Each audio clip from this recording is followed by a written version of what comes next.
Oberon Motionheart.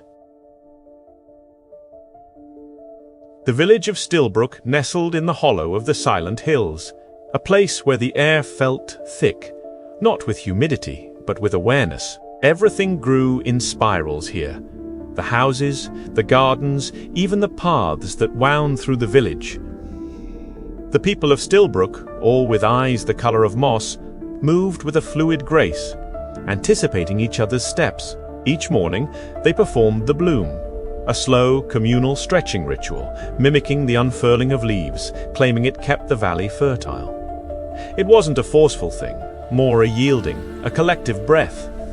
Outsiders rarely stumbled upon Stillbrook, and those who did often felt a peculiar reluctance to stay or to leave, a subtle disorientation clinging to them like dew. My name is Oberon Motionheart, and I'm a cartographer.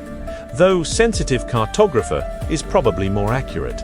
I feel the land, its stresses and rhythms. That's how I map, not with instruments, but with resonance. I arrived in Stillbrook following a distortion in the Earth's energy, a subtle ache I needed to locate. The spiral architecture was the first thing I noticed, then the way the villagers seemed to flow around obstacles rather than overcome them. I asked Elmsworth, the baker, about the spirals. They simply emerge, he said, handing me a loaf of bread that felt oddly warm to the touch. The land breathes, and we follow its breath. It felt like a carefully rehearsed response. I tried to be subtle, asking about the history of Stillbrook, about where the original settlers came from. Each question was met with an unnerving politeness.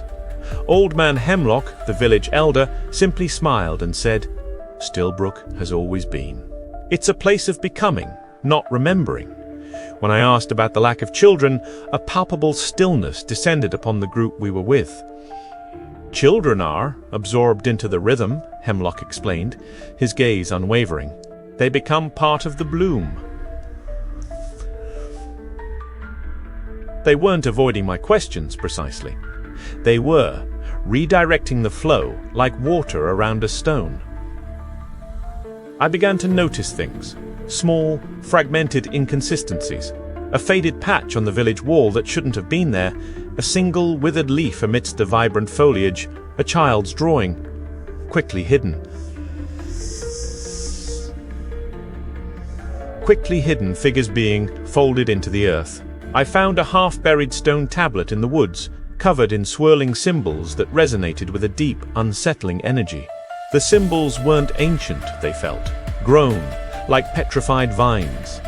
I also noticed the bloom was more than just stretching.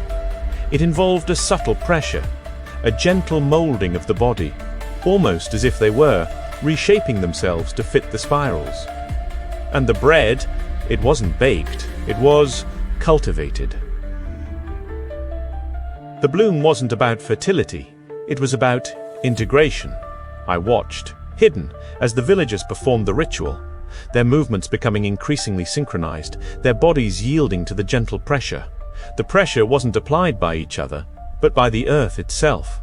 The ground beneath them pulsed with a faint, rhythmic glow, and the spirals in the architecture seemed to amplify the energy. The bloom wasn't about becoming more alive, it was about becoming part of the valley, surrendering individuality to the collective consciousness of the land. They weren't tending the ecosystem, they were the ecosystem. I tried to leave, but the paths seemed to shift, looping back on themselves. The villagers didn't block my way, they simply guided me, subtly altering the landscape to discourage my departure. Doors that were previously open now led to blank walls. Familiar landmarks vanished, replaced by identical spirals. They offered me bread, warm and yielding, urging me to rest, to integrate. It wasn't a threat, but an invitation, a gentle coercion. My own kinesthetic sense felt muddled, as if the earth was subtly reshaping my perceptions, pulling me into its rhythm. I felt a growing urge to simply yield. Old Man Hemlock found me at the edge of the woods, struggling against the shifting paths. He didn't speak, but his eyes conveyed a profound sadness and an unnerving acceptance. "Stillbrook doesn't reject," he finally said. his voice barely a whisper. It completes. He explained that the original settlers had discovered a way to merge their consciousness with the land to achieve a perfect symbiosis. But the cost was individuality. They weren't living on the land, they were the land. I realized then that I wasn't going to escape. I could document what I'd seen, but who would believe me? It wasn't a story I could prove. It was a feeling, a resonance. And the land doesn't let resonances escape.